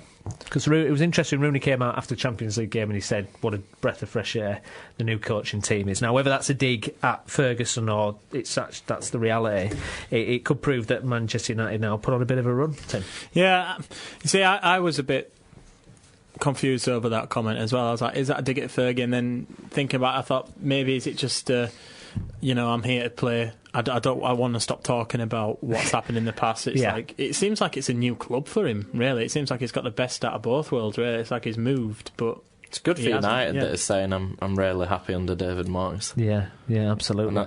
Because Moyes will be happy that. Well, there's question marks, weren't there? Their relationship soured when Rooney was at Everton, and but obviously as one of the key players, if Moyes obviously under a bit of pressure. If one of the best players is coming out and saying he's really enjoying playing them, then I think Van Persie will be back on Saturday, and Kagawa played, didn't he? Champions League, he had a good game as well. He was praised by Moyes, wasn't he? So could see a change there. Norwich versus Cardiff. How do we see that one going? What's funny? Sorry, what I don't know. We're just waiting for Alex's prediction. I'll put my pen down so I can't change it, honestly. Right, well, before we talk about it, I've gone 1-1. You've gone 1-1. I've gone 1-0 Norwich to Norwich. I've gone 3-2 Norwich. Well, lovely. They've got goals in it, haven't they? They have got goals. Win, I think that, I do think Cardiff are suited to staying strong and defending. But could that be? I don't want to say it, but could that be Malcolm Mackay's last game for Cardiff? No, Alex, and if that does happen, I won't say it ever again. Are you willing to actually do a prediction of Malcolm Mackay to leave? Well, no, because I've gone for a draw. You've gone for a draw, so you can't really say. No, and I don't think he would be sacked after a draw, but fine. He's probably the next in line. He could be the next one to go. Tim? Well, I do think that Malcolm Mackay is under threat. Yeah, I don't know what's happened. I mean, it used to be just like you could just all the changes at the club as well. It's just I don't know. Like with Holloway leaving this way, I don't know what owners are expecting to do when they. I think Holloway's different because they've lost 7 out of 8. Well, he's come out and admitted his own faults, hasn't he? As well. Yeah, that was his decision rather than being sacked. Yeah. But I remember last season when Adkins left Southampton, there was this big uproar, and now look at them. Yeah. And say if Cardiff brought in, I don't know, Di Matteo, Martin O'Neill or something. Or someone we hadn't even heard of. And then went top half. People wouldn't be bothered, would they? You made a great point, actually, last week about now, even if you're a newly promoted team, you get such a short. It was never an issue when Bradford were up. No. You never even thought about. No, so getting rid of the manager that got you up. It's sad, really, but yeah, it's indicative of the game, isn't it? Tim, Liverpool, West Brom. How do you see that one going? I've gone 3-0 Liverpool. I think the SAS are going to destroy Steve Clarke's team. Oh, wrong. You've gone. I've gone draw. No, I was just saying he was wrong. I think. I think West Brom are much better than that. So, what score are you saying, Alex? I've gone 1-0 Liverpool. 1-0 to Liverpool. It'll be close. Oh, right, okay. I think West Brom will give them a good game. You think? Yeah. Well, yeah. They beat them there last season, didn't they? That's 2-0 was it? Yeah, they had Romelu Lukaku up front. What have you got, Steve? I've got 1-1 Liverpool West Brom. What score didn't you do this last week with Arsenal 2-0 with Norwich? I said 3-0 Liverpool. What am I doing? 3-0 What am I doing? I didn't learn. You've gone 3-0 Liverpool. Yeah. Okay, that's a bad one. I think Brendan Rodgers will have learnt from last year. And I think West Brom will go there and attack, and I think that the SAS will. The SAS. To be fair, Steve, they won at Man U a few weeks. Well, that's what I'm kind of thinking with these player bonuses that West Brom have got as well. You know, the huge bonuses they get for wins and stuff. It seems to be a real good motivation from. I wonder why. Yeah, I don't know. Who'd have thought $15,000 for a win? Who'd have thought? Aston Villa, Everton. Everton, fantastic start to the season. Is it two similar teams? Really similar. You know, they've got lots of young players playing. Villa, all right, they're not doing as well as Everton, but they're doing a lot better than they did last year. Yeah, well, I think Everton are a better team than Aston Villa. Yeah. And I think with Lukaku up front firing like he is, and I think, you know, Baines as well, I think they've... although saying that, I've gone for a 1-1 draw. Benteke is back, isn't he? But yes. Alex, that's why I've gone for Villa to score, but I do like this Everton team. Yeah. I think they'll win 2-1. 2-1. I really like this Everton player in Ross Barkley, as you know. But I think Villa will win 3-2. No chance. I think Villa will win 3-2. Can I explain why? I can't explain why. No, I think Ross Barkley's not playing. Yeah, I've had a word with Martinez. He's not available. No, I just think Villa will produce a performance. Delph is looking really good. I know it doesn't matter, but I think Martinez took Wigan there last year and won 3-0. Yeah, but can you really see Everton winning another game? It just doesn't. Teams like that just don't do this kind of content. I mean, they lost that game against Man City, but that was the first game they've lost. They're not going to win every game. I can't ever tip Villa to win, though. I don't. If you take Benteke at home, I just don't rate them. I don't know. As an all-round team, I've done a wacky one there on a 3-2. That's just wacky, isn't it? What did you say for Liverpool? Was it 2-2? 1-1. I'm so losing these predictions this week. Liverpool West Brom, you said 1-1. Yeah. Oh dear. Yeah, because Liverpool can't win at home and Villa can, apparently. Southampton, Fulham, Tim, what have you gone for there? I've gone for 2-0 Southampton. 2-0 Southampton. Oh my God, what have I gone for? I've gone for 3-3. Even though Southampton don't concede goals. But, you know, still somehow Fulham are going to nick 3. Well, the way Fulham played at Palace, I know as soon as that Kasami goal went in, it changed, but... Yeah. They do have a really good team on paper. They've got good spine in Hangland, Parker, Berbatov. Yeah. So I think they'll give Southampton a game, but I do think with home form, and Fulham aren't usually that good away, I've gone for another 1-0. Another 1-0 to the home team. To the home team. OK, well, that's Saturday's fixtures done. Let's have a look at Sunday's and, a game close to your heart, Tim. Sunderland-Newcastle, how do you see that one going? I think it's going to be a tight one, with Gus Poyet having his first home game and it being a derby, and he's probably had a bit of time now to let the players get used to him get used to the players, see where they work best. There's no way I can say that Sunderland are going to win that, I'm afraid. So I've gone for a 1-0 Newcastle. 1-0 Newcastle. Alex?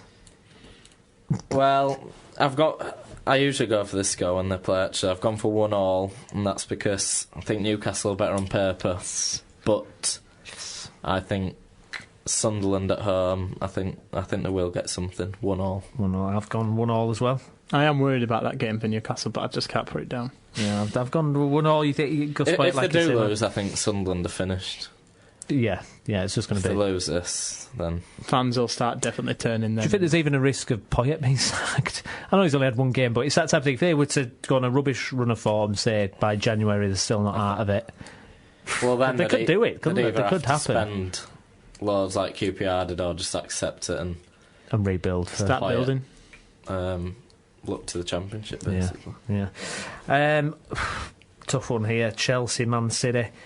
That's at Chelsea.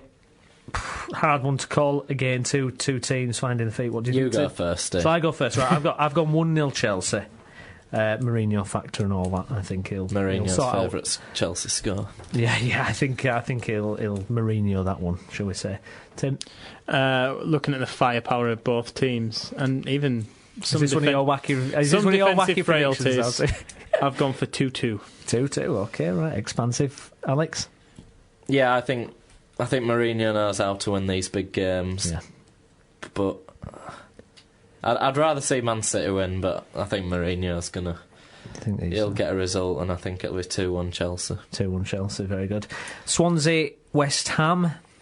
So Swansea finding a bit of form now.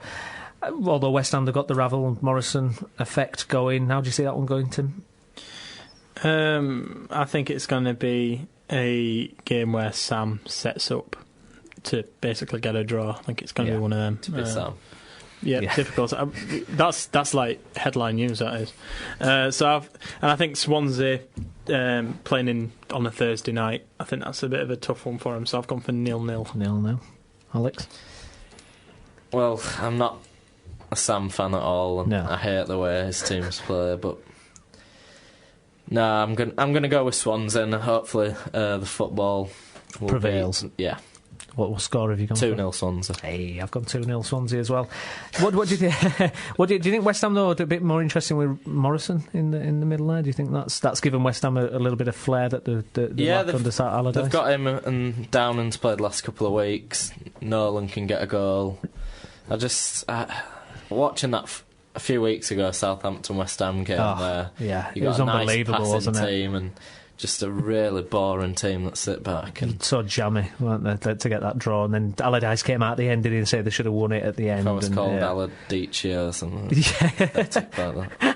There you go. See, Alex has called Allardyce pathetic. Would you agree with that, Tim?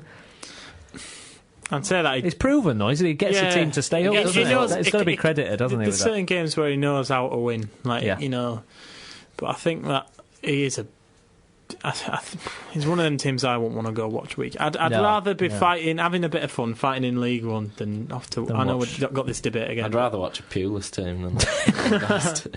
It could be. You've gone too far. You've gone too far with that. Morrison, do you reckon he's a late shout for a World Cup? Do you think there's a chance he could make the World Cup squad?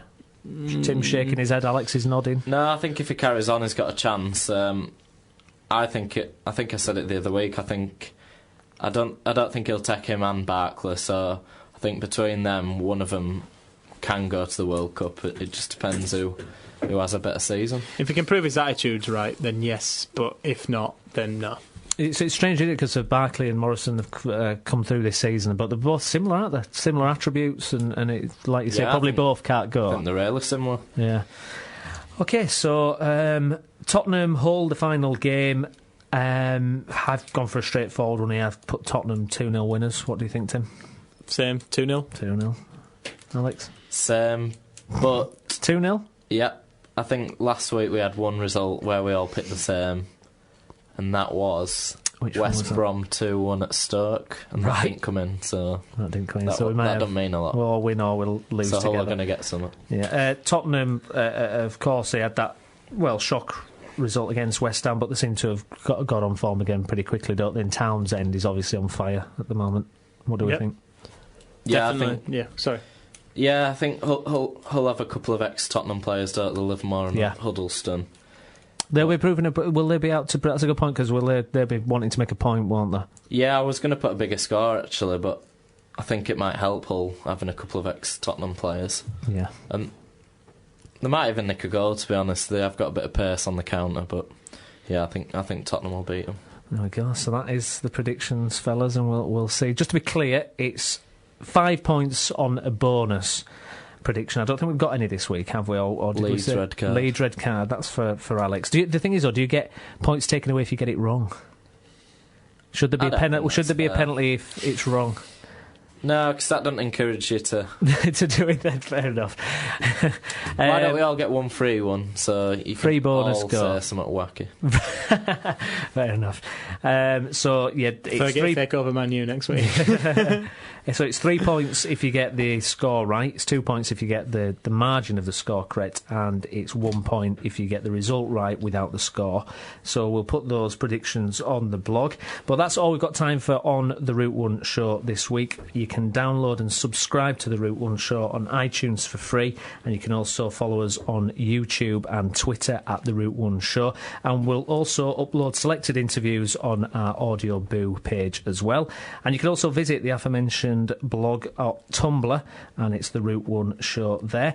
I've been Stephen Brown, and with me in the studio this week has been Tim Feather. Thank you, Tim. Thanks, Steve. And thank you, Alex. Cheers, Steve.